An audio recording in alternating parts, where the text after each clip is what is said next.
былай айтып берейін енді. Босанғаннан кейін енді менде вообще ешқандай опыт жоқ. Мен кішкентай балаларды вообще қарап көрмеген адаммын. После родовой палатаға ауыстырды. Бір палатаның ішіне түгел жаңағы енді удобство барлығы бар. Бірақ маған ұнамаған жері не болды білесіздер ма? 3 күн жаттым роддомда. Кеудем ісіп кетті, короче. Баланы еміздім, түсінбеймін ғой қалай емізу керек екен.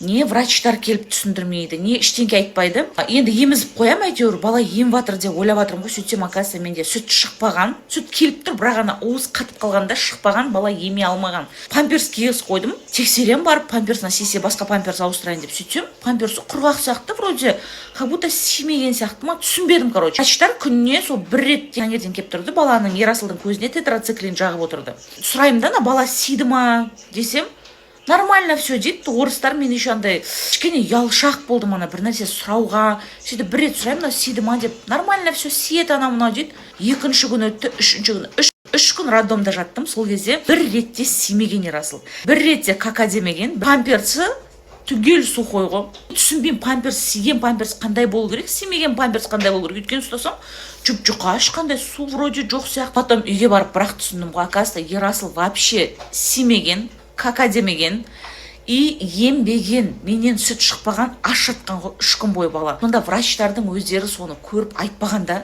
и мен қатты жаман болам әлі күнге дейін, что я этого не знала, осы емізуді білмеген, и маған да айтпаған. Мен ойладым, врачтар хотя бы айтып түсіндіріп не дейтін шығар деп. Енді олар спокойно жүргеннен кейін мен де спокойно жүрдім.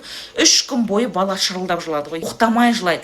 Енді ол кезде жағдай керемет деп айта алмаймын. Бассейнованың ішінде балаларды сүйрейтін люлькалар тұр екен. Елдердің ана тамақ ішуге барған кезде люлькаларына сүйреп апарады да. Сосын мен люльканы алайын десем қымбат шығар деп ұялам да сұрауға.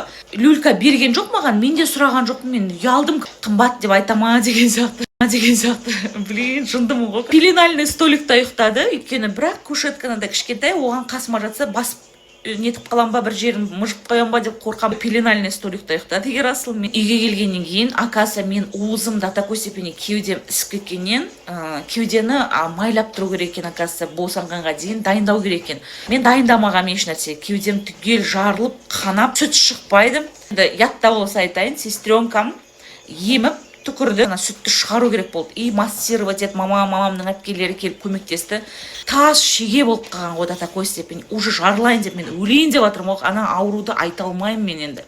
Кеудемді жұмсартып жатып, Ерасылды емізіп, сол кезде бірінші рет, 4-ші күні Ерасыл сиді.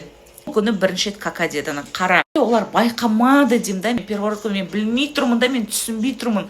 Бірінші рет баланың сиген памперсы қандай болады, сигені қандай болады, сол кезде бірінші рет түсіндім ғой. Ішімде әлі күнге дейін сол бір обида қалып қалды да. Врачтардың дұрыс емес қарағаныма ол, или менің бір салғырттығым ба, кейде салғырттығым бар, то что мен енді оның барлығын білмегенім шығар, мен білу керек едім, бірақ мен қақта білем оны, мен бала туып көрген жоқпын. Сондай моменттар болған. Сол үшін міндетті түрде врачтарға тақылдап айтып отыру керек. Мынау сиді ма, сиген жоқ па, сұраңыздар өздеріңізші. Әйтпесе кейбір врачтар үндемей өтіп кете береді екен. Оларға да бәрібір сияқты, білмеймін енді. Сондай ситуация болған. Енді біреу сенбес, қой 3 күн бойы симеу мүмкін емес, мынау деп. 3 күн бойы бала симеген. Ол факт. Обычно осы уақытта бізде аңсардың ұйықтайтын уақытысы. Бірақ күн жылғанға ма үйде вообще ұйықтамайды ғой. Азын саат 8-лерде тұрады. И саат 11-лерде уже ұйықтайтын уақытта. И ар емізеді, бер емізеді, ұйықтамайды. И бұған не керек аңсарға? И таза ауа керек. Сөйтіп далаға алып шығып кетесің да.